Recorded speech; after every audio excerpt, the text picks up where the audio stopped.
última clase quedamos más o menos por acá. ¿Ya? Retomemos un poco lo que estábamos viendo acá.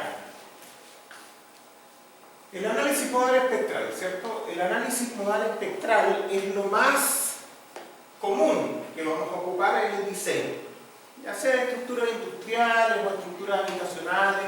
El modal espectral es el estándar mínimo que deberíamos tener hoy. De todas maneras, en algunas oficinas todavía se acepta el análisis estático para algunas cosas. Hoy por hoy no es muy razonable. Como les comentaba en la clase pasada, en realidad solo si la estructura tiene una uniformidad de rigidez en altura y una uniformidad de masas en altura, sin irregularidades importantes, el análisis estático puede ser suficiente. Pero en estructuras industriales al menos eso no pasa. ¿Ya? Es muy raro. Las estructuras industriales se caracterizan por su irregularidad. Dicho eso, el análisis modal espectral va a ser nuestro estándar. ¿Cuál es la gran diferencia entre un análisis modal y un análisis estático? Cuando yo ocupo un análisis estático y asumo que toda la masa la puedo tributar al primer modo, cosa que no está tan mal, en general el primer modo, el modo fundamental, el que lleva más masa, tiende a tener en una estructura común un porcentaje de masa muy alto, más del 80%, eso es bastante común, bastante razonable. Entonces uno diría, bueno, el análisis estático puede ser una buena aproximación, atributando toda la masa que falta al primer modo. El problema es que una vez que yo estimo el corte basal a través de un análisis estático, tengo que repartirlo hacia arriba, hacia los distintos niveles, con alguna ley. Y esa ley podría ser buena, mala, aplicable o no. En particular, nuestras normas tienen una ley para distribuir el corte basal hacia arriba y asume que las estructuras son suficientemente flexibles y asume que pueden tener un efecto látigo en los últimos pisos, por lo tanto, magnifica el corte que toman los últimos pisos y eso hace que el voltante sea grande. Esa es la parte conservadora. Ahora uno podría decir, oye, si es conservador, entonces lo puedo usar sin ningún problema. Bueno, entre conservador y alejado de lo que uno puede esperarse realmente, hay una poca diferencia. La idea es que uno trate de ir más o menos a lo más certero que tenga, que aún así no va a ser suficientemente bueno para representar la realidad. La gran ganancia que tiene un análisis modal espectral es que usted no necesita inventarse una ley para distribuir los cortes basales en altura. Esa es la gran ganancia. Y no es menor. Es muy importante eso. Va a distribuir el corte basal en altura y también en planta según como los modos estén movilizando cada masa. Eso es una gracia muy grande. Por ahí hay algunos códigos que limitan la razón entre el corte basal obtenido mediante análisis modal espectral contra el corte basal obtenido mediante análisis estático. No todos los códigos lo hacen, pero es bastante razonable. Por ejemplo, en el análisis modal espectral usted podría tener que su masa se distribuyó en muchos modos, por lo tanto el corte basal comparado con uno estático bajó a menos de la mitad. Eso podría pasar matemáticamente y en una estructura extraña. Pero físicamente eso es difícil que pase. Normalmente eso pasa más en modelos que están mal hechos que en estructuras que realmente tienen muchos modos donde se reparte la masa. Y hay algunas normas que le dicen a usted, mire, el corte basal con análisis modal espectral no puede ser, por ejemplo, menor que el 80% del que le da con análisis estático. Es súper razonable para controlar este asunto, porque el objetivo que uno está persiguiendo no es bajar el corte basal demasiado, aunque puede bajarlo un poco. Lo que está persiguiendo es la distribución de los esfuerzos al interior de la estructura de una manera más razonable. Eso es lo que uno gana y es una tremenda ganancia. Por lo tanto, hay algunos códigos que lo limitan.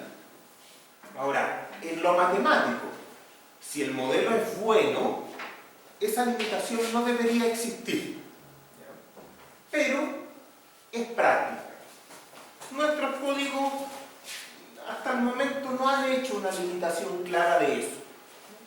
Bueno, en la estructura habitacional no tiene sentido porque responden el primero o segundo modo, entonces en realidad no es tanta la ganancia, pero en estructuras industriales raras sí puede pasar.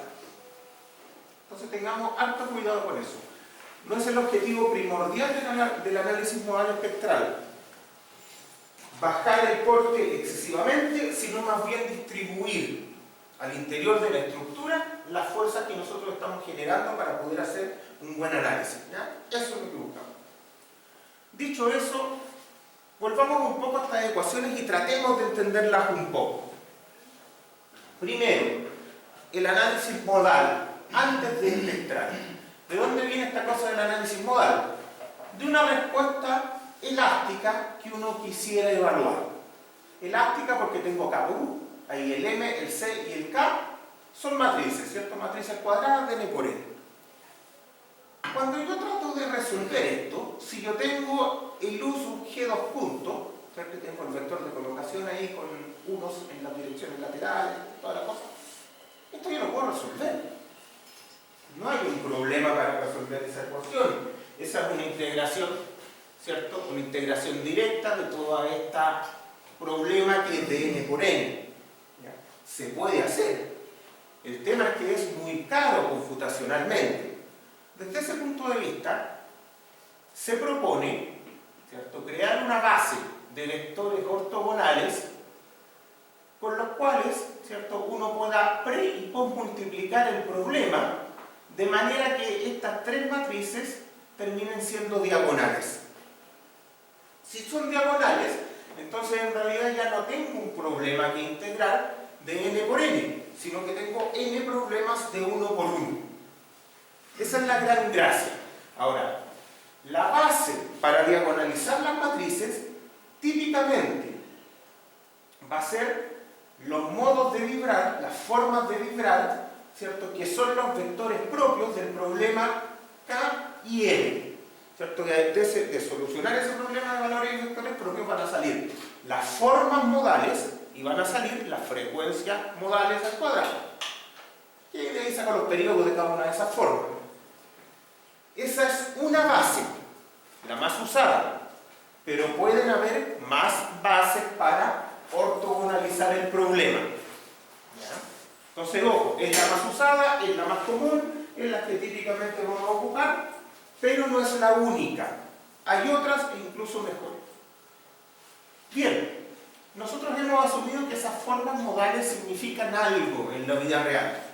Y sí, les hemos dado la idea de que son las formas que nosotros podríamos ver, las formas de vibraciones libres. Bueno, en la vida real, ¿cierto?, uno mira un edificio y se mueve en todos los modos al mismo tiempo, por lo tanto uno no es capaz de distinguir uno de otro. ¿Ya? Pero desde el punto de vista matemático no sirven mucho.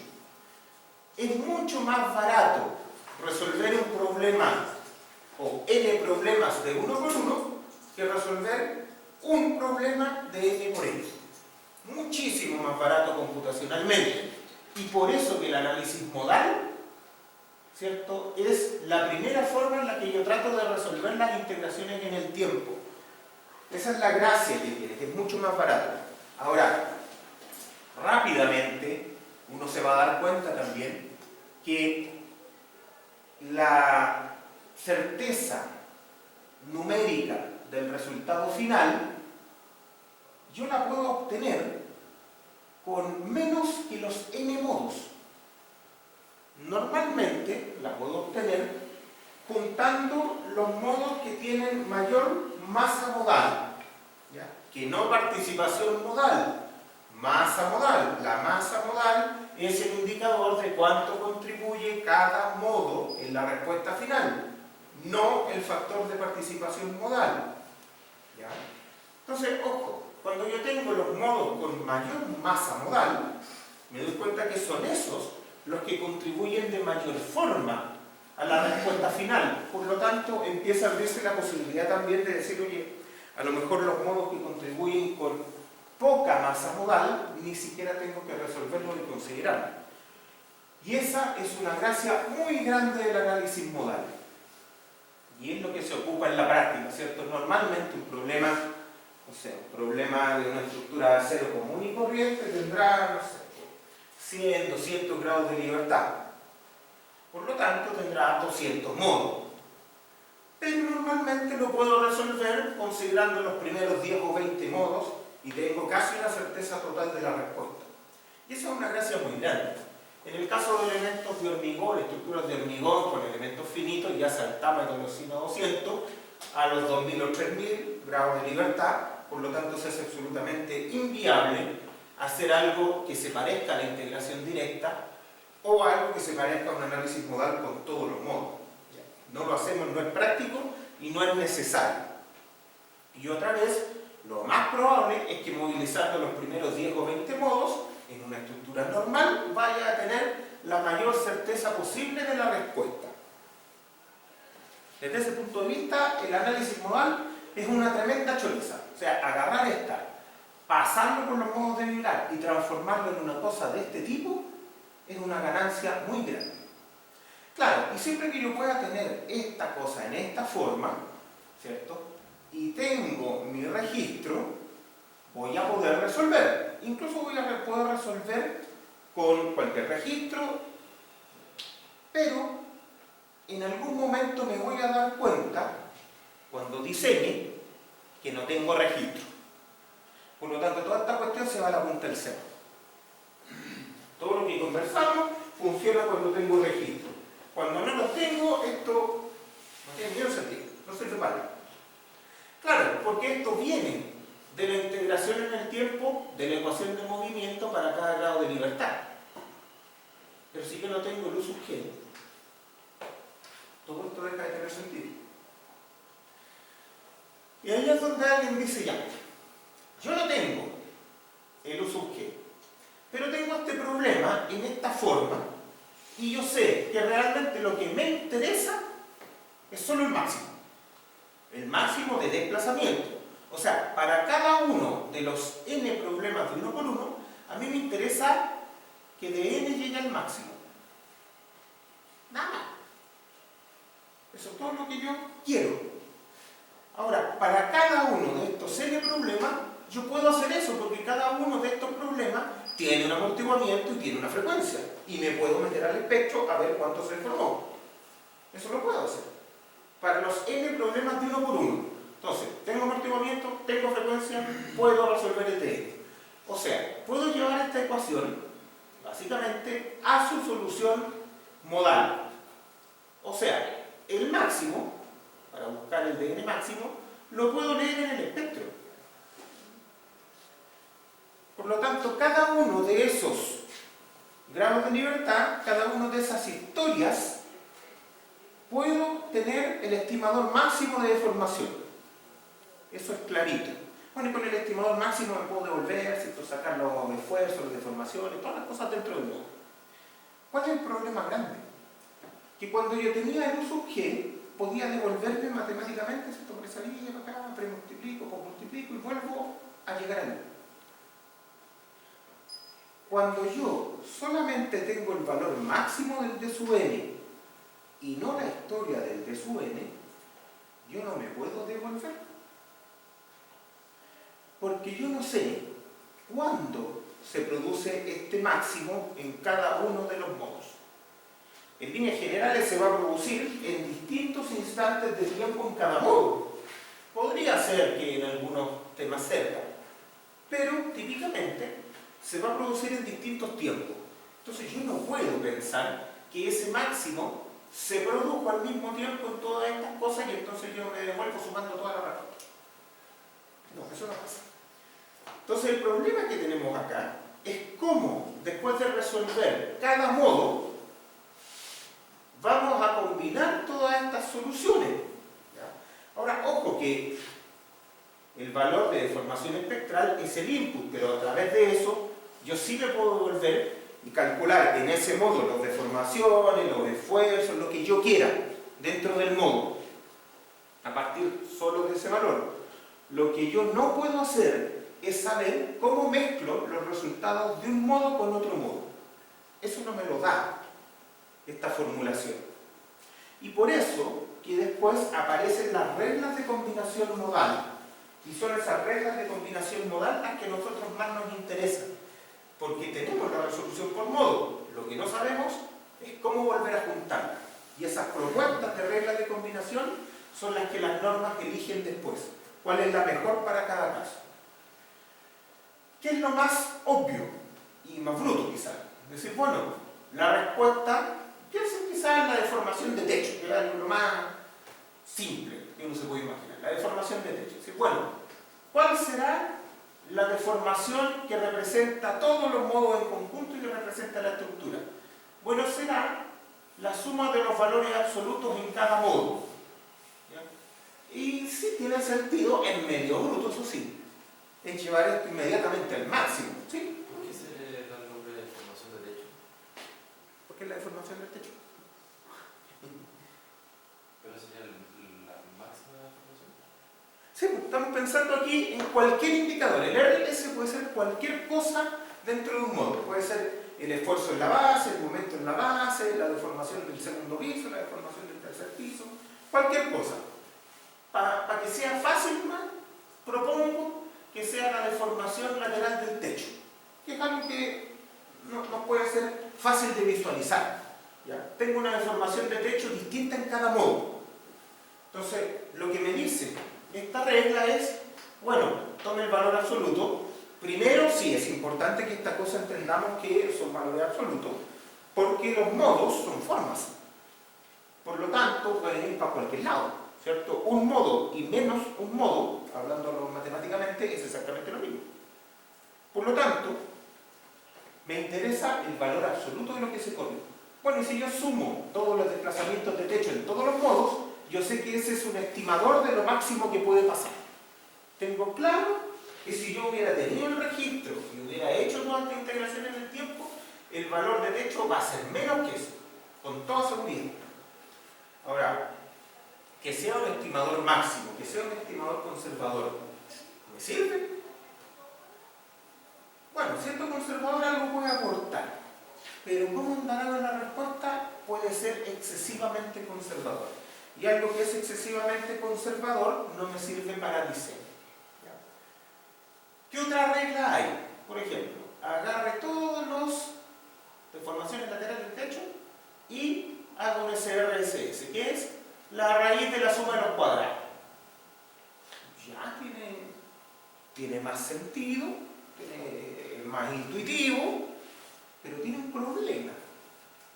Tiene un problema que nosotros al principio dijimos que íbamos a separar este problema en muchos modos que tienen distintos periodos o distintas frecuencias. Es súper claro que todos los modos tienen que tener distinta frecuencia. Pero matemáticamente, ¿qué es distinto? Porque un periodo de 1,2348 puede ser lo mismo que un periodo de 1,2345. O sea, uno que lo mira afuera dice, bueno, el mismo periodo, el mismo modo, tiene la misma frecuencia. Pero matemáticamente esa regla lo va a ver como dos cosas muy distintas. Entonces, cuando uno sabe que el periodo es casi el mismo, entiende que lo que debería hacer es sumar la respuesta, no buscar el SRSS de esos dos modos en particular. ¿Ya? Pero la regla no lo ve. Para arreglar eso, a alguien se le ocurrió el CQC, la combinación cuadrática completa. ¿Qué es esto? ¿Te fijas? Entonces, ¿qué tenemos aquí? Esta cosa es parecida al SRSS, pero dice, para cada par de modos, yo tengo un factor de acoplamiento de los modos. Es error. ¿Cómo se calcula ese factor de acoplamiento? Bueno, así.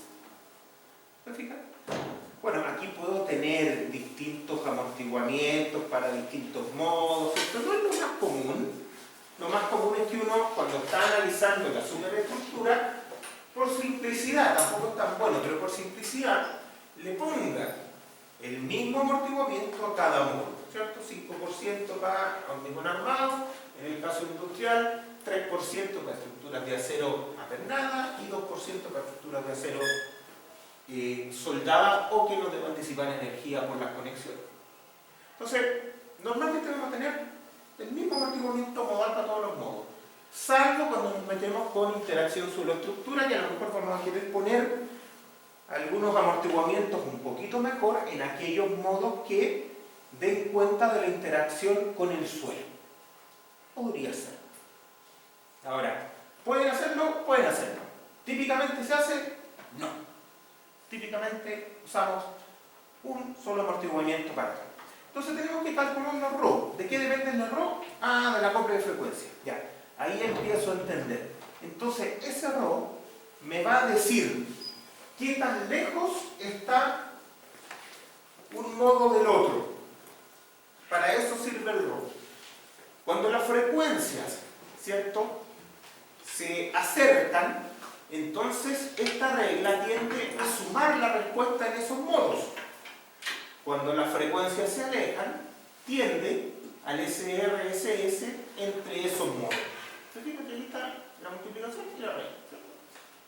Entonces, el CQC corrige el problema que tiene el SRSS de no fijarse en las frecuencias de los modos.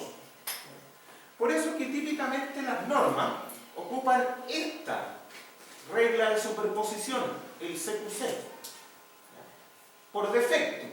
Claro, uno dirá, ¿por qué esa y no otra? Bueno, porque esa, cuando las frecuencias son suficientemente separadas, suficientemente lejanas, tiende a esa, y cuando son suficientemente cercanas, tiende a esa otra.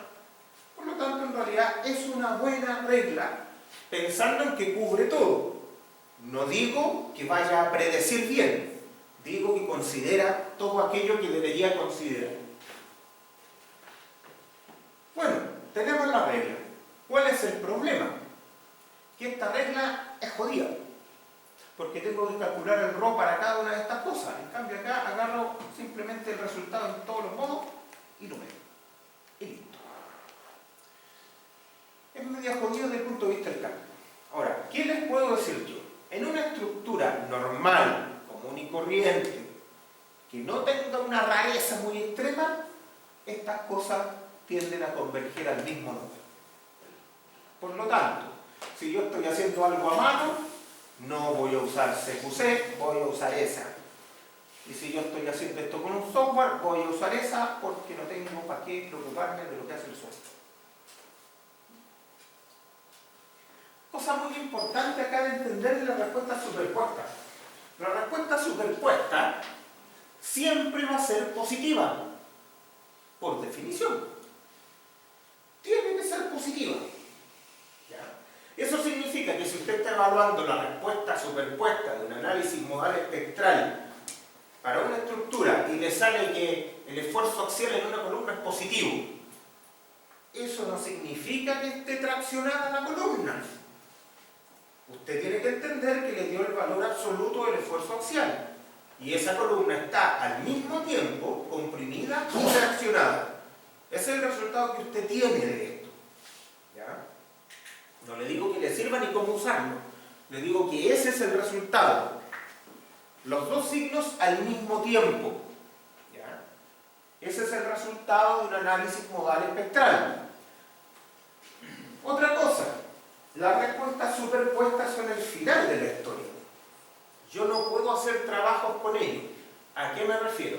Si yo quiero el drift de entrepiso del último piso, digo ya, ¿cuál será el desplazamiento relativo del piso n con el n-1? Yo no puedo decir, voy a estimar el desplazamiento lateral del piso n y le voy a restar el desplazamiento lateral del piso n-1. Eso está mal. Eso no se puede hacer con respuestas superpuestas. Lo que yo tengo que hacer es en cada modo calcular ese drift.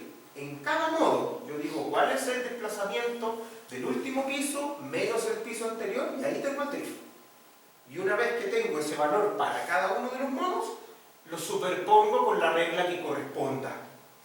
Esa es la forma correcta. Y se los digo y hago ese ejemplo porque esa es la manera en que más lo hace mal la gente en la práctica. ¿Ya? Si ustedes van a cualquier oficina, todos van a calcular el drift de la respuesta superpuesta de arriba menos la respuesta superpuesta de abajo y supuesto está mal. Siempre está mal. ¿Ya? Otra cosa es que numéricamente pueda tener un error grande. Cuando las estructuras tienen un modo fundamental muy grande, 80% por ejemplo, ya numéricamente esas dos cosas, calculadas mal y calculadas bien, se acercan. Y se acercan mucho. Entonces, numéricamente podría ser aceptable. Desde el punto de vista metodológico está malo, común. Otra cosa importante, dentro de cada modo yo tengo equilibrio. O sea, si me paro en un nodo, lo que viene por arriba va a ser igual que lo que viene por abajo, más lo que se metió en el nodo. ¿Ya? Esa cosa hay continuidad. Cuando yo tengo respuestas superpuestas, no. Los nodos no tienen por qué estar en equilibrio, porque la respuesta está superpuesta. Son estimadores de valores máximos, ojalá que sean estimadores de valores máximos, que se pueden producir de esa variable. O sea, podría ser que la columna por arriba venga con, no sé, 10 toneladas metro de momento. Y usted dice, ah, la viga le mete 2 toneladas metro. ¿Y cuánto tiene la columna? No tiene 12, tiene 15. Perfecto, para la columna tengo 15, listo, la columna la diseño con 15, porque viene del análisis modal espectral y el estimador máximo que me dio en columna fue 15. Que no esté en equilibrio está perfecto, porque dentro de cada modo seguro que está en equilibrio. Pero la superpuesta no tiene por qué estar. ¿Ya? Súper importante estas cosas que les estoy diciendo porque son las cosas que se hacen mal. Veamos. ¿Cómo cambia esta ecuación versus esta ecuación? Ustedes dirán, el beta, ¿cierto? Y n, que es la razón de frecuencia, y esta es la forma de calcular el rho. Hay dos formas normales de calcular el rho. No, perdón, estoy puro de Z con esta, porque esta es la que toma los distintos amortiguamientos y no la grafiqué. Esta es la ecuación simple y esta es la ecuación complicada. La que aparece en la mayoría de las normas es esa, la que aparece en la norma nuestra creo que esta porque la puse yo. Y esta. Pero no lo ocuparé, no lo visto. ¿Cuál es la idea? Porque yo les quiero hacer notar que hay distintas ecuaciones para el factor de acoplamiento. ¿Ya? Pero cuando uno grafica estas cosas, aparecen curvas de este tipo, en las que uno dice, oye, a ver, ¿cuándo esto se hace distinto?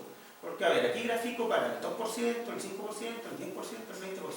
Ya, el 20% no me interesa porque cuando tenga amortiguamientos tan grandes probablemente viene de dispositivos de protección sísmica, que los voy a tratar con un análisis tiempo-historia y esta cuestión no tiene ningún sentido. Esto va a tener sentido como entre 2% y 5%. Pero ustedes ven que entre 2% y 5% en realidad ni siquiera puedo apreciar la diferencia entre las distintas ecuaciones que muestran este factor de acople. Entonces la verdad es que para el caso práctico, usar una u otra ecuación en el factor de acople da lo mismo, da exactamente lo mismo, no me tengo que preocupar, ¿ya? Y cuando tengo amortiguamiento importante, llegando al 20%, bueno, yo diría que aquí tampoco me tengo que preocupar de esa diferencia, ¿ya? Pero normalmente esto viene de la mano de dispositivos de disipación de energía, de dispositivos de aislamiento sísmico, y eso lo vamos a ver por otra línea, no es diseño tradicional. Ejemplo. Vamos a ver un ejemplo que me robé del chobra y vamos a tratar de entenderlo nomás. ¿Ya? Aquí va a ser uno mío si yo... No me gustan estas cosas. Está bien, se acabó la batería. Veamos. Un edificio de corte. De esos que usamos para hacer ejercicio en clase pero que no existen. ¿Ya? O sea, tengo una masa en cada nivel y el edificio es plano. No hay de eso. En cada nivel tengo una rigidez lateral. ¿Qué rigidez? La misma. K en todos los niveles. ¿Qué masa? La misma en todos los niveles. Eso no pasa. La cuestión solamente es para hacer ejercicio en clase, pero no pasa, es imposible. ¿Cómo va a tener la misma rigidez en todos los niveles? Es una tontera. Ya, pero no importa, lo vamos a hacer así porque he hecho cosas bien. Entonces, tenemos la masa. Aquí está la masa, ¿cierto? En kilos. No importan tanto los números. Lo que importa aquí es la metodología. Tenemos una rigidez lateral, un edificio corte, esta es la rigidez lateral nomás, este edificio no se vuelca, nada, tiene pura rigidez de corte. Ok, creamos. Vamos a usar un amortiguamiento del 5% porque sí, porque toda la gente lo usa. Bien, ¿cuál es la matriz de masa? Fácil, si todas las masas en todos los niveles son las mismas, entonces es una identidad multiplicada por la masa. Fácil, ya. ¿Cuál es la matriz de rigidez de un edificio de corte, bueno, también todos la conocemos, ¿cierto? Y en el 1 por 1, 1, en el N por N, perdón, y después la segunda banda menor. Listo, es una matriz de banda diagonal, típica de un edificio de corte. Bueno, y como es típica ya no hay mucho más que hacer. Resolvemos el problema de valores y vectores propios de la matriz de masa y la matriz de rigidez elástica, porque hay otras matrices de rigidez, por ejemplo la matriz de rigidez geométrica, que no la vamos a ver. Tengo aquí las formas modales. ¿Qué son estas formas modales? ¿Cierto? Son vectores ortogonales entre ellos y que si los grafico me dan cosas así. Es arbitrario decir que todos son positivos, podrían ser todos negativos y estamos exactamente donde mismo. Es arbitrario el valor que tiene cada uno de ellos. Podrían tener, y a veces se hace así, un módulo unitario o uno de esos números podría ser 1 y la forma se mantiene. Hay distintas formas de trabajar estos modos, pero a nosotros nos interesa que son una forma. Entonces el primer modo es así, translacional completo. Casi siempre el primer modo es así, el que lleva más. Ojo con esto del primer modo. El primer modo a veces se confunde. Cuando yo hablo del primer modo, hablo del modo fundamental. Y ese es el modo que tiene la mayor masa translacional equivalente. Bueno, de traslación, porque ya me retaron que la RAE no conoce el término translacional, entonces es de traslación. Pero si digo translacional, todos me van a entender. Ya. Entonces, tiene la mayor masa de traslación. Y se forma así. Es importante no confundirlo con el modo de mayor período, porque en la vida real uno no va a tener un edificio de corte y probablemente va a tener una vibración de algún elemento por ahí que no le importa a nadie, que sea más flexible que el primer modo fundamental. No hay que cometer ese error. Los modos deberíamos entenderlos por la masa que movilizan, no por el periodo que tienen. Pero bueno, en este caso, como es pedagógico, las cosas salen como tienen que salir. Nunca salen así en la vida real, pero aquí salieron así. Entonces, tenemos la forma. Primer modo, segundo modo, una guatita, tercer modo, dos guatitas, y ahí me entendieron que esta cuestión es intuitiva. ¿Cuál es la gracia? Tenemos las formas modales. Bien, tenemos los periodos también asociados a cada una de estas formas modales. El periodo de acá es 2 segundos. Tiene olor a que va a tener también la mayor masa translacional equivalente. Pero hasta aquí no lo sabemos. El segundo ya tiene un periodo bastante menor, 0,68. Y nos vamos 0,43, 0,33, 0,29, eso es para ¿ya? Se van para allá los periodos, van bajando. Esto es bastante normal y también es normal que la masa equivalente vaya bajando, salvo estructuras industriales reales en que no necesariamente la cosa pasa así y tengo que ordenarlos por la masa. Bien, tenemos la forma, listo. Con esas ecuaciones que tenemos acá arriba, que también me las puedo ir chocando, podemos buscar algunos indicadores para cada modo. En particular me interesa mirar el factor de participación modal y la masa equivalente de cada modo. Ese me interesa más. Ustedes dicen, factor de participación modal 1.06 y el segundo, ¿cuánto es? 0.33, o sea, ya participa menos que el primero. Pero no es tanto menos, 33%. Ya, esa es una muy mala interpretación. Tengo que mirar la masa equivalente. Digo, aquí se mueven 1140 y aquí se mueven 112, no sé, o 0. Entonces, aquí es donde veo realmente cuánto está aportando cada modo en el valor final. Normalmente uno ordena la masa modal equivalente en porcentaje. Entonces, ese de ahí lo divido por el total y me queda en porcentaje y ahí todos entendemos, es clarito y es fácil. ¿Ya? Y típicamente sí, voy a tener un primer modo que se lleva mucha masa, eso es común. ¿Ya? Entonces, ojo, tenemos aquí el indicador de masa equivalente.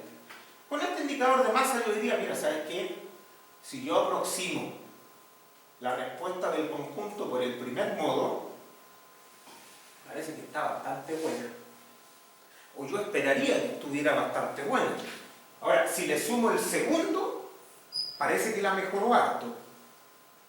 No sé si sumarle el tercero. El cuarto y el quinto parece que ya no suman nada. Pero a lo mejor podríamos llegar hasta el tercero.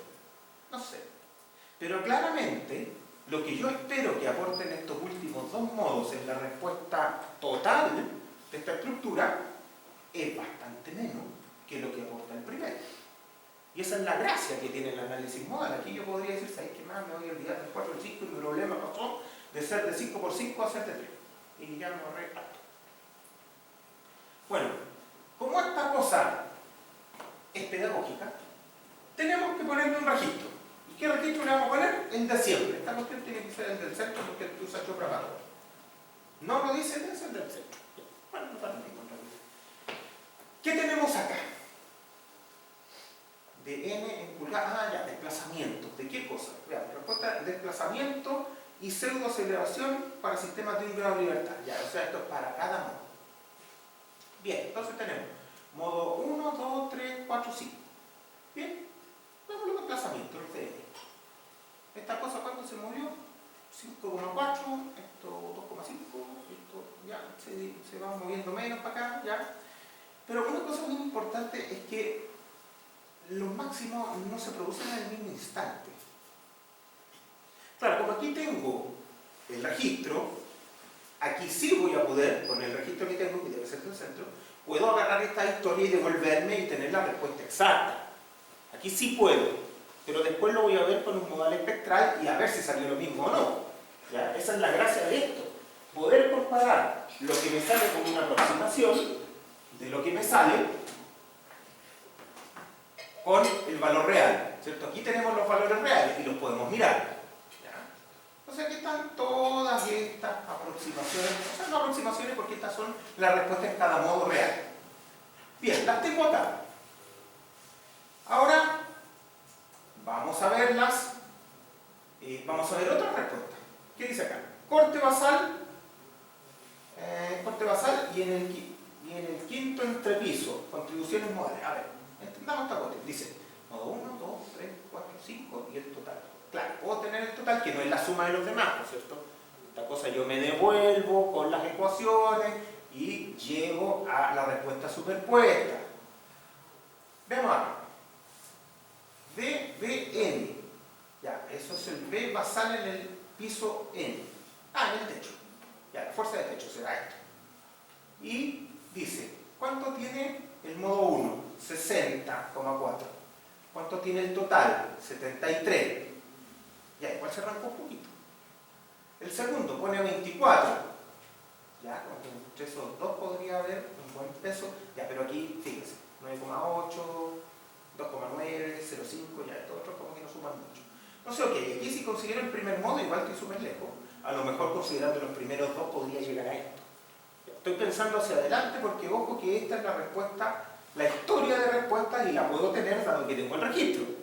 Después lo voy a resolver usando un espectro. Aquí tengo el registro. Aquí también, vean. 17 llega a 35. Ya no, aquí necesitaba un par de modos más. ¿Se fijan? Ya, aquí me empiezo a dar cuenta de algo. A lo mejor, dependiendo del tipo de respuesta que yo ando buscando, un modo puede ser más importante que otro.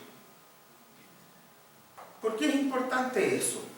Porque la regla general de superposición que las normas nos dan es que yo considere los modos hasta juntar el 90% de la masa equivalente. Eso es lo típico, 90% de la masa equivalente, ¿verdad? Ya. Se presupone que yo voy a tener, juntando el 90% de la masa equivalente, una buena representación de cualquier respuesta. Pero eso no siempre es cierto. De respuestas globales, sí, con toda seguridad. Respuestas globales orientadas al corte basal. Pero, por ejemplo, si yo quiero estudiar, y esto se da en equipamiento, un componente por allá adentro del equipo, chiquitito, que tiene una masa muy pequeña. A lo mejor el mover el 90% de la masa no me va a dar toda la información importante que yo requiero de ese componente. Estoy pensando, ¿cierto?, en un modelo complejo de un equipo que tiene alta cuestión adentro y que esas cuestiones en general no pesan demasiado comparado con el total, pero que se puede estar moviendo y yo necesito evaluar. Ahí el criterio es otro. El criterio normalmente es decir, mira, voy a incluir en la respuesta aquel modo o aquellos modos que existen ese componente. Entonces tengo que empezar a buscar. Desde el punto de vista gráfico es muy fácil porque yo avanzo los modos hasta que se mueve la cuestión. ¿Ya? Y ahí lo encuentro. Entonces tengo que encontrar los modos que excitan especialmente a ese componente, que mueven ese componente. Cuando uno lo busca, lo encuentra. Entonces ahí hay que tener un poquito de cuidado. Por ejemplo, si yo digo, mira, la masa modal la junté con los primeros 10 modos, pero ese componente se excita con el modo 520. Entonces tendré que agarrar el modo 520 y considerarlo en la respuesta para efectos de ese componente al menos. Eso es lo que normalmente uno hace en la práctica. Bueno, digo normalmente, pero en realidad esta cuestión no la hace nadie, ¿ya? Y por eso la gente se equivoca, pero es lo que se supone que uno debería hacer, ¿ya? Esa es la metodología. Yo no les puedo asegurar que al buscar el modo donde este componente, que no pesa nada, y incorporarlo en la respuesta, los valores de diseño van a cambiar mucho. Eso no es claro. Lo que sí es claro es que lo correcto es buscar el modo donde se excita ese componente y considerarlo. ¿Ya? Eso sí. Se los digo porque a pesar de que esto es como intuitivamente claro, de repente uno hace eso y los puntos de diseño, los desplazamientos, los esfuerzos, no cambian mucho. Pero bueno, eso significa que hay otros modos que lo exigen más.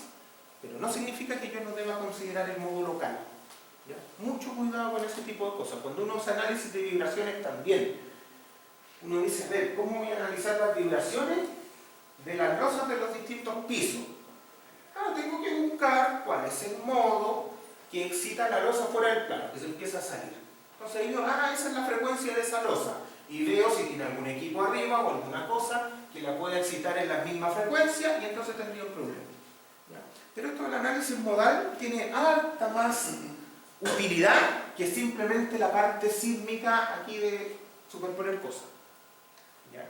Es la forma en que la estructura puede responder ante cierta excitación. Y para eso tenemos que meternos un poquito más en esto. Bien, aquí tenemos otras respuestas que no me voy a parar mucho en esto. ¿Qué es lo que vamos a hacer? Ahora tengo el espectro de ese registro, del centro. El espectro del registro.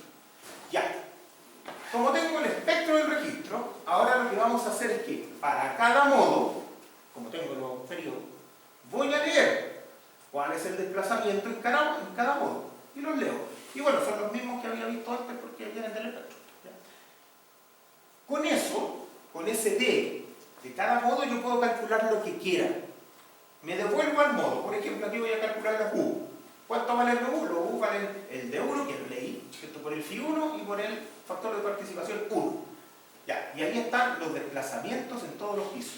Entonces aquí está, desplazamiento en todos los pisos, acá, ahí, desplazamiento en todos los pisos, y la fuerza en cada piso está acá también. Esto lo puedo tener para cada modo. Bueno, aquí hay dos números puestos, pero evidentemente con estos dos números yo puedo tener lo que esfuerzo en cada elemento, ¿cierto? Lo que esfuerzo en la base, cualquier cosa. ¿Ya? Puedo tener todo. Cada modo está resuelto. Eso es lo que tiene que quedar claro. Cuando uno lee el D del espectro, cada modo está resuelto. Bueno, esto no va a ser el software, pero igual quiero que lo entiendan. Entonces puedo hacer esto para cada uno de los modos. Si luego para cada uno de los modos los tengo acá. Chopra lo resolvió. Entonces tenemos momento basal, corte basal, que son de las cosas que más nos interesan. Corte basal y momento basal para tener un equilibrio general del edificio. Entonces, tenemos ahí. Fíjense que no todos van para el mismo lado. Uno dirá, pero eso tiene importancia. Bueno, no lo sé. Ahora, los signos se van a perder en la composición modal. Así que en realidad, que vayan para uno o otro lado, no tengo claro que me aporte nada en este nivel. ¿Ya? Pero en la superposición, ahí sí. Bien, veamos acá entonces. Tratemos de entender estos números. Dice, respuestas modales. Ya, modo 1, 2, 3, 4, ¿qué vamos a ver? El corte basal, la fuerza en el quinto basal y el desplazamiento del quinto piso, que sería el desplazamiento de techo. Entonces dice, corte basal, 60, 24, y ahí están por modos. Por modos, bien. Pero por modos no me sirve. Yo lo que necesito es un valor de esa respuesta representativa para el problema completo. Entonces tengo que superponer estas cuestiones. Y vamos a usar nuestras reglas de superposición. La gracia es que en este ejemplo, como yo tenía el registro, tengo cuál es el valor exacto de esa respuesta y voy a poder comparar. Entonces, ocupamos la regla de los valores absolutos, que me dio 98. El corte basal parece que era 73, está como muy por arriba. Ya, me dio 98. SRSS me dio 66. Ahí está más cerca del 73, pero por abajo. CQC, bueno, primero calculo los factores de acoplamiento, y para calcular los factores de acoplamiento primero necesito las razones de frecuencia. Entonces aquí está presentada en una matriz cuáles son las razones de frecuencias entre modos. Y después está presentado en otra matriz cuáles son los RO, los coeficientes de acoplamiento. Ahí están todos los coeficientes de acoplamiento. Y entonces con los coeficientes de acoplamiento yo puedo calcular los términos individuales de la sumatoria, y aquí están. Y con eso yo puedo calcular entonces el total, que me dio 66,5, lo mismo que el SRSS. O muy parecido. Ya, fue mucho más complicado, pero llegamos a un valor que se supone que tiene una mejor estimación porque considera la relación de la frecuencia. Entonces, veamos, para el corte basal, yo sé que el valor real era 73. Lo sé porque lo hice con el análisis tiempo, historia y recién. ¿Cómo anduvo la suma de los absolutos? Anduvo re lejos, pero conservadora. Estos dos anduvieron muy cercanos. Muy cercanos. Y estuvieron por debajo de esto. O sea, aquí lo que podríamos entender es que si bien esta superposición o esta superposición es de una calidad muchísimo mejor que esa, aún así no garantiza que yo pueda obtener la respuesta real de ninguna forma. ¿Ya? Entonces hay que tener súper clarito que siguen siendo estimaciones. Veamos, la fuerza en el quinto piso. Sabemos que era 35 y aquí me dio 56. 30, 29. Ya, 29 es la que estaría quedando porque CQC otra vez me quedó por debajo. Alguien podría decir, que el CQC entonces no es conservador. Fijamos bien. Momento basal.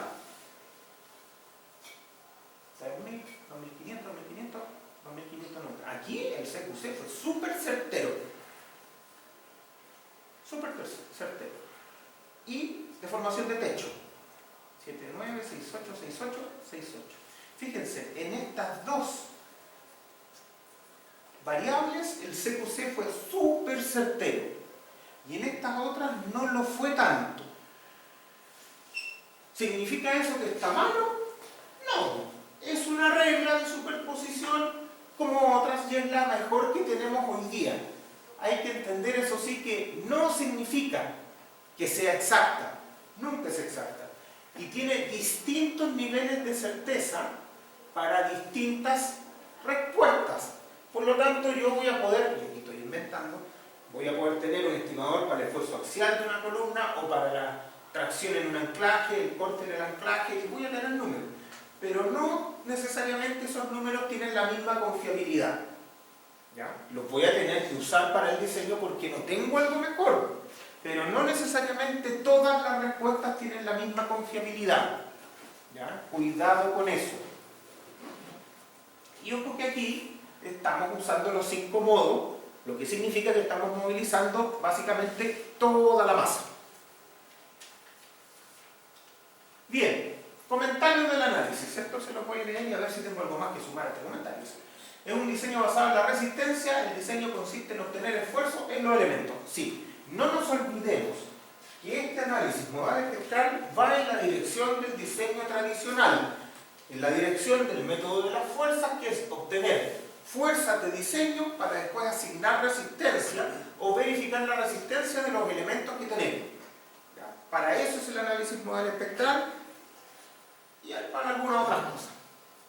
Se utiliza un espectro de diseño elástico reducido por un factor de resistencia R. Todavía no nos metemos a eso, pero en general nosotros vamos a diseñar para esfuerzos sísmicos reducidos por un factor R en aquellos elementos que sean el fusible de la estructuración, no en otros. La respuesta máxima se obtiene realizando una combinación modal. Ok, esto hay que entenderlo bien. Este es un estimador de respuesta máxima. No es la respuesta máxima necesariamente como lo acabamos de ver. Es un estimador de la respuesta máxima conjunta. Yo voy a obtener la respuesta máxima en cada modo, esa sí es la máxima. Pero cuando la combino, voy a obtener un estimador de la respuesta máxima conjunta, que no necesariamente es conservador. El daño está asociado a deformación involuntaria en los elementos. Este método no predice adecuadamente las deformaciones. Eso es discutible porque, como lo vimos recién, la deformación a nivel del último piso la predijo muy bien. Pero otro tipo de deformaciones puede no predecirlos bien. Entonces, ahí también hay un tema. ¿Qué predice mejor esto? ¿Los esfuerzos o las deformaciones? Bueno, ojalá que prediga mejor aquello que yo voy a usar para el diseño. Pero en general voy a usar más los esfuerzos que las deformaciones para los métodos tradicionales. Aumentar la resistencia no significa necesariamente aumentar la seguridad. Aumentar la armadura en flexión implica una reducción de la capacidad de formación. Voy a saltar eso para cuando veamos el nivel. La estimación de la rigidez de los elementos tiene un error grande debido a este error el uso de modelos de la estructura más complejos es discutible. Bueno, todos los modelos que nosotros hacemos son simplificaciones, no hay excepción. Son simplificaciones de la realidad y lo que nosotros intentamos es poner en los modelos todo aquello que sea suficientemente importante y representativo. Podría ser que estemos poniendo información irrelevante, pero lo importante es que pongamos la información que controla el problema. A veces se nos olvida, en esa dirección, ¿cierto? Por ejemplo, ¿qué le importa el análisis modal espectral? Que nosotros podamos modelar de una buena forma las rigideces, ¿ya? Porque se basa en el análisis de frecuencias. ¿Cómo sé yo que el modelo es bueno en las rigideces? La verdad es que no lo sé. Claro, porque los modelos más comunes, ¿cierto?, tienen flexibilidad distribuida en los elementos. Pensemos en Frame, no en Shell, ni en elementos finitos, ni nada de eso. Tenemos elementos que tienen rigidez o flexibilidad distribuida, son elementos uniaxiales, y suponemos que los nodos son puntos rígidos, totalmente deformables, cosa que tampoco es. ¿Cierto? Los nodos son elementos estructurales también que son flexibles. Tratamos de que sean rígidos, pero normalmente no lo son, por lo menos no al nivel de infinita rigidez como lo suponemos los modelos. Por ahí ya tenemos un problema. El problema más grande lo tenemos en los elementos de hormigón armado, porque los elementos de hormigón armado tienen el problema de que la rigidez depende del esfuerzo. Como lo vieron en sus cursos de hormigón armado, la rigidez depende del esfuerzo, sobre todo del esfuerzo flexural.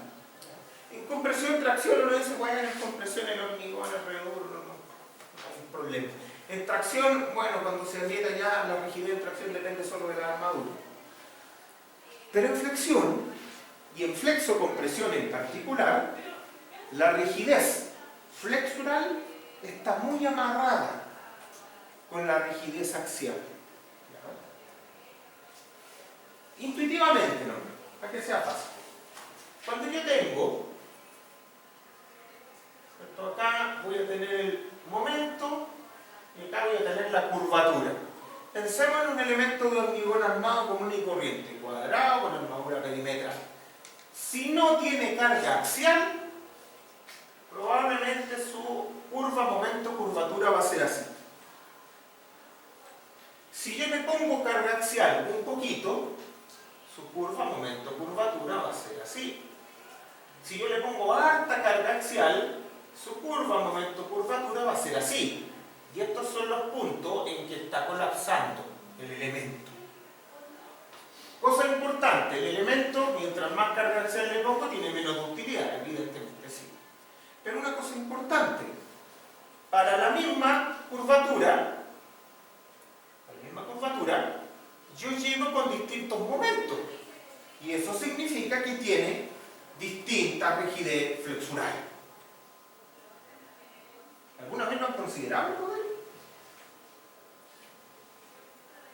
¿Quién va a mentir primero? Bueno, si no lo han considerado, tienen todo mal, se va a morir la gente. Bueno, la verdad es que hay que decir que esto no lo considera nadie. En la vida real tampoco. Pero, otra cosa es saber si está bien o mal. ¿Ya? Yo puedo considerarlo o no, pero no puedo dejar de saber que lo que estoy haciendo está mal y tiene limitaciones. ¿Ya? Entonces, desde ya, estas curvas que son absolutamente conocidas e intuitivas, me dicen que entonces la rigidez flexural, por lo menos, depende de la carga axial. Absolutamente. Y depende muchísimo. O sea, cuando yo tengo un marco, y vamos a hacer bien bruto, vamos a hacer un marco así. Así. Esa columna se comprime y esa columna se tracciona. Por lo tanto, esta es mucho más rígida que esa columna. Y por lo tanto, las cargas se van para allá y menos para acá. ¿Cierto?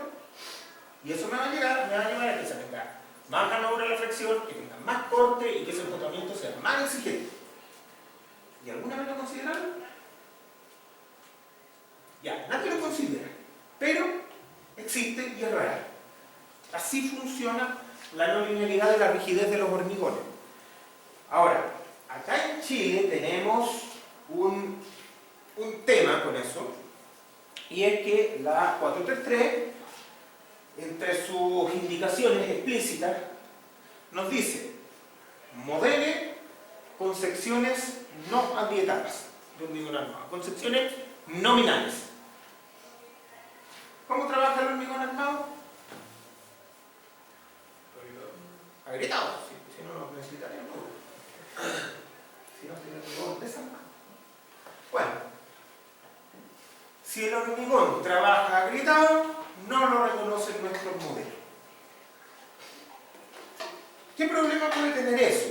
Bueno, primero, cada elemento tendrá una rigidez diferente dependiendo de su carga axial. Con eso llegamos a que la reducción de rigidez por agrietamiento en vigas, que típicamente no tienen carga axial, es distinta que en columnas, que sí tienen carga axial. O en losa, o en otras cosas. Pero bueno, si consideráramos las inercias agrietadas en cada uno de los elementos, más o menos consistentes con las cargas que van a tener, evidentemente el periodo se alarga. Alguien dirá, bueno, pero si se alarga, entonces las solicitaciones sísmicas bajan porque la estructura se hace más flexible. Ya, podría ser, por un lado, que baje. Pero también va en la dirección de aumentar las deformaciones. Y nuestros edificios nacionales están controlados por deformaciones. Entonces hay una cosa rara acá, en esto. Yo aquí les voy a decir cómo hacerlo de acuerdo a la norma, ¿cierto? Les voy a comentar esas cosas, pero no puedo dejar de comentarles que hay cosas raras, hay cosas extrañas. Bien, no tengo mucho más que decirles de esto, así que me voy a cambiar de tema. Todavía me quedan 10 minutitos, así que voy a cambiar de tema. Entonces, esto se pone, y este era el tema 4. Tengo, ¿cuál es? Este. Entonces, ahora nos vamos a meter ya derechamente con los conceptos de diseño sismorresistente. Aquí yo me meto en este curso con algunas ecuaciones, pero no son muchas, son pocas. En realidad nosotros aplicamos tanto acá. Pero lo más importante, lo que ustedes no tienen que olvidar jamás, son las explicaciones que se dan, los argumentos que se dan y por qué las cosas funcionan como yo les cuento. Si no me creen, entonces tienen que estudiar ustedes, tienen que convencerse, porque es importante que cuando ustedes vayan a diseñar, sean conscientes de lo que están haciendo. ¿Por qué lo están haciendo? Y ahí no va a valer que el profe me dijo que no le haga. Así que tienen que tener muy claro qué es lo que están haciendo y por qué. Bien, comportamientos inelásticos. Nosotros lo que queremos, de alguna manera, es llegar a determinar cuál es la inelasticidad, la posibilidad de inelasticidad o el nivel de ductilidad que puede llegar a tener una estructura completita, ¿cierto? Y eso se mide típicamente a nivel de deformación lateral de entrepiso y deformación lateral de techo. Esas son más o menos las cosas que uno controla para medir cuál es el comportamiento de estas cosas. Pero veámonos al revés, ahora veámonos desde la desagregación. ¿Cuál es el elemento más chico que uno puede tener? ¿Ya? En este caso vamos a pensar en la fibra de acero. Y vamos a pensar en una estructura de acero, para que sea fácil, en un edificio de marcos de acero, con columna y viga doble D. Ya. Una fibra de acero. Si yo ensayo la fibra de acero,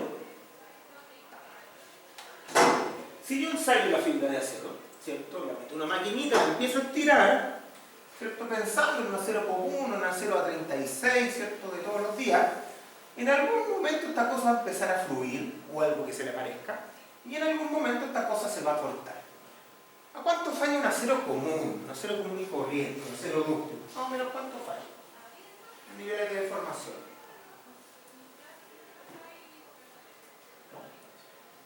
Todos hicieron acero, ¿cierto? Vamos mal. Bueno, un acero común y corriente, una 36, puede estar fallando del orden de un 20%, ¿no? Pero va a estar fluyendo del orden de un 1 por 1000, un poquito más, 1,2 por 1000, ¿no? ¿Cierto? Por ahí anda. Entonces tiene harta ductilidad, muchísima. ¿Cuánta? Como 100, 200, no sé. Harta ductilidad, ¿cierto? La diferencia entre el épsilon de rotura y el épsilon de fluencia es gigantesca. Entonces uno diría, si la estructura es de acero, tiene una ductilidad gigantesca, como 100 o 200 también. Pero no funciona así. Recuerden que nosotros tenemos que llegar al nivel agregado mayor que es la estructura. Una fibra de material acero es muy dúctil. ¿Significa que la estructura no es? No. Significa que la estructura tiene la posibilidad de ser. Demos un nivel de agregación. La sección. ¿Ya? Ahora ya no estamos en la fibra. Ahora estamos en la sección. Ahora agarramos la viga, doble T, la viga doble T, ¿cierto? Y le empezamos a aplicar un momento. Evidentemente van a fluir primero las fibras que están lejos.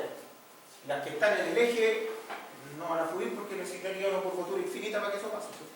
Entonces, van a fluir las fibras que están lejos. Y mientras aumenta la curvatura, van a empezar a fluir fibras que están más cerca del eje neutro, pero sin llegar al eje neutro. Probablemente todo el material que está cerca del eje neutro ni siquiera salga del rango elástico. Por naturaleza. ¿Cuándo va a terminar esta curva? Bueno, esta curva termina cuando la fibra más lejana al eje neutro, que será la que está en el borde superior, ¿cierto?, alcanza el épsilon de rotura. Sí. Entonces, cuando esa fibra llega a su máximo, evidentemente todas las fibras de ahí para abajo no han llegado a su máximo. Pero la fibra más lejana, la más deformada, es la que controlo. Por lo tanto, ya cuando hablo de ductilidad de curvatura, que es ductilidad de fluencia versus ductilidad de rotura, ya bajé la ductilidad que tiene el material por efecto de agrupación de fibras. Claro, porque no todas las fibras desarrollan toda su ductilidad, solo algunas. Entonces aquí ya baja la ductilidad. Si lo vemos a nivel del elemento, ¿cuál es el elemento? Ahora ya no es curvatura, sino que es rotación. El elemento básicamente es la viga. La viga, nosotros vamos a pensar que se plastifica en los extremos, porque el momento de una viga va a ser más o menos así. Entonces en realidad la viga va a tener su máximo momento en los extremos. Probablemente se va a plastificar, no sé, hasta por ahí, por decir algo. Todos los momentos que sean mayores que el momento de fluencia van a tener alguna plastificación parcial. Hasta que se llegue a un máximo, que es donde esta cuestión alcanza su curvatura máxima. Y y de ahí para adentro, bueno, de ahí la cosa sigue elástica. Entonces tenemos otra vez una caída en la ductilidad del material, porque todo ese material que está dentro de la viga sigue siendo cero, pero no va a desarrollar ductilidad porque no sale del rango elástico. Entonces, ojo, aquí tenía una caída de ductilidad, porque no todas las fibras de la sección alcanzan su epsilon 1, y aquí tengo otra caída de ductilidad, porque no todas las secciones del elemento alcanzan ni la fluencia ni menos la rotura. Entonces tengo otra caída de ductilidad. Y finalmente, si lo veo a nivel de estructura completa, ¿ya? Se ve de mal esta cuestión. Bueno, no importa. Si lo veo a nivel de estructura completa, aquí me voy a dar cuenta que no todos los elementos van a desarrollar ductilidad. En particular, si tengo un marco de momento, yo espero que desarrollen ductilidad flexural los extremos de las vigas en flexión y las bases de las columnas, pero todo el resto permanece totalmente elástico. Entonces, para yo tener una estructura dúctil, tengo que tener materiales con una capacidad de deformación muy grande. Y eso es lo que hay que entender bien.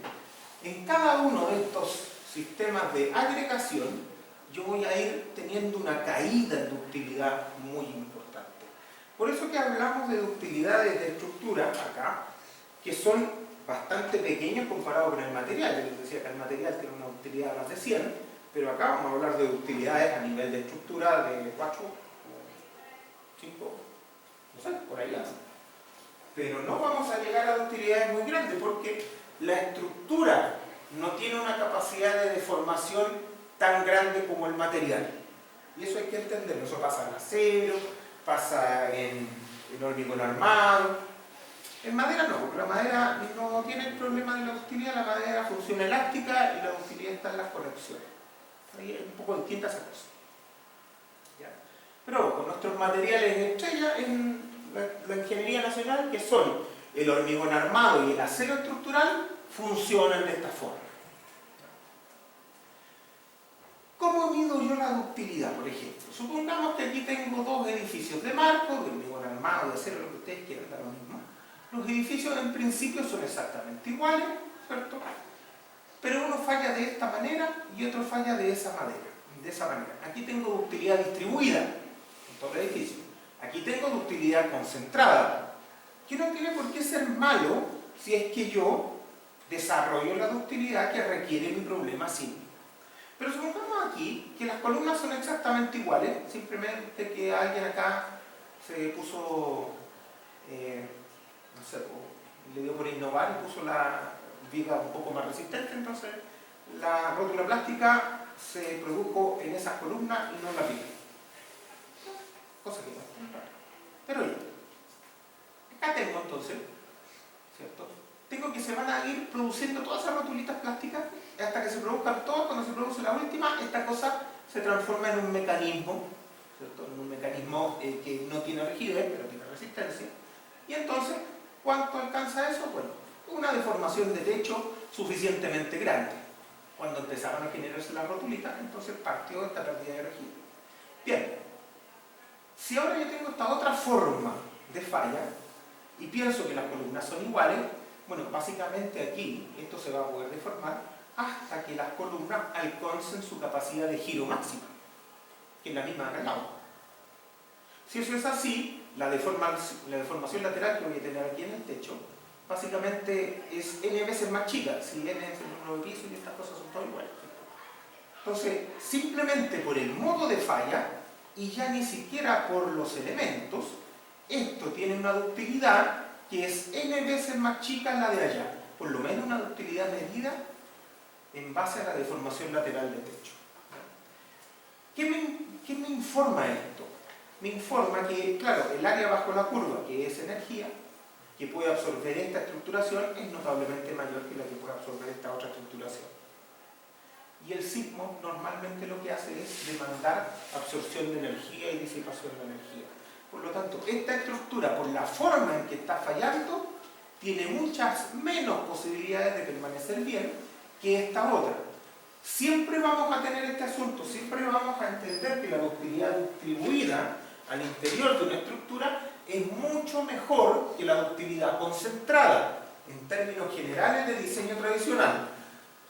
¿Es necesariamente una mejor que la otra? No, no necesariamente, pero sí en la gran mayoría de los casos, y en los casos tradicionales, sí. ¿Por qué? Porque si yo le diera la capacidad de giro a estas columnitas tan grande como para desarrollar esa misma ductilidad, el problema estaría resuelto. El asunto que tengo metido ahí es que darle una capacidad de giro a estos elementos mayor que el tradicional es muy difícil. Ese es el problema. Por decirlo de manera simple, nosotros tenemos curvaturas para uniones, elementos que son de moderada ductilidad del orden de un 2% radial. Muy dúctil del orden de un 4% de radial, más o menos. Claro, y si esta cuestión me exige, en vez de un 4, no sé, un 20% radial, yo sé que no lo voy a poder proveer. Ese es el punto.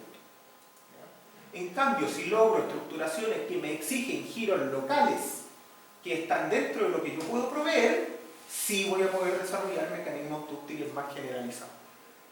Ese es el objetivo. Ahora, después de esto uno salta a sistemas de protección sísmica y claro, uno dirá, si le pongo aisladores abajo, el aislador se me va a deformar 20 centímetros solito, todo concentrado, entonces ¿eso es malo? No, porque el aislador sí va a ser un elemento, un dispositivo diseñado de manera explícita para poder tolerar esas deformaciones concentradas sin colapsar, a diferencia de la columna, que no las puede tolerar. ¿Se fijan? Ese es el punto. Si yo tengo un elemento que puede tolerar la demanda de deformación, estamos perfectos. Si no lo tengo, tenemos problemas. Al final todas estas cosas fallan porque no fueron capaces de tolerar las deformaciones que se imponen. Las fuerzas que nosotros evaluamos son una forma indirecta de tratar de entregar resistencia y también después nos vamos a dar cuenta que tenemos que entregar capacidad de deformación, porque si no el R por el cual estamos dividiendo no tiene ningún sentido. Bueno, dejémoslo hasta aquí y volvemos a la 12.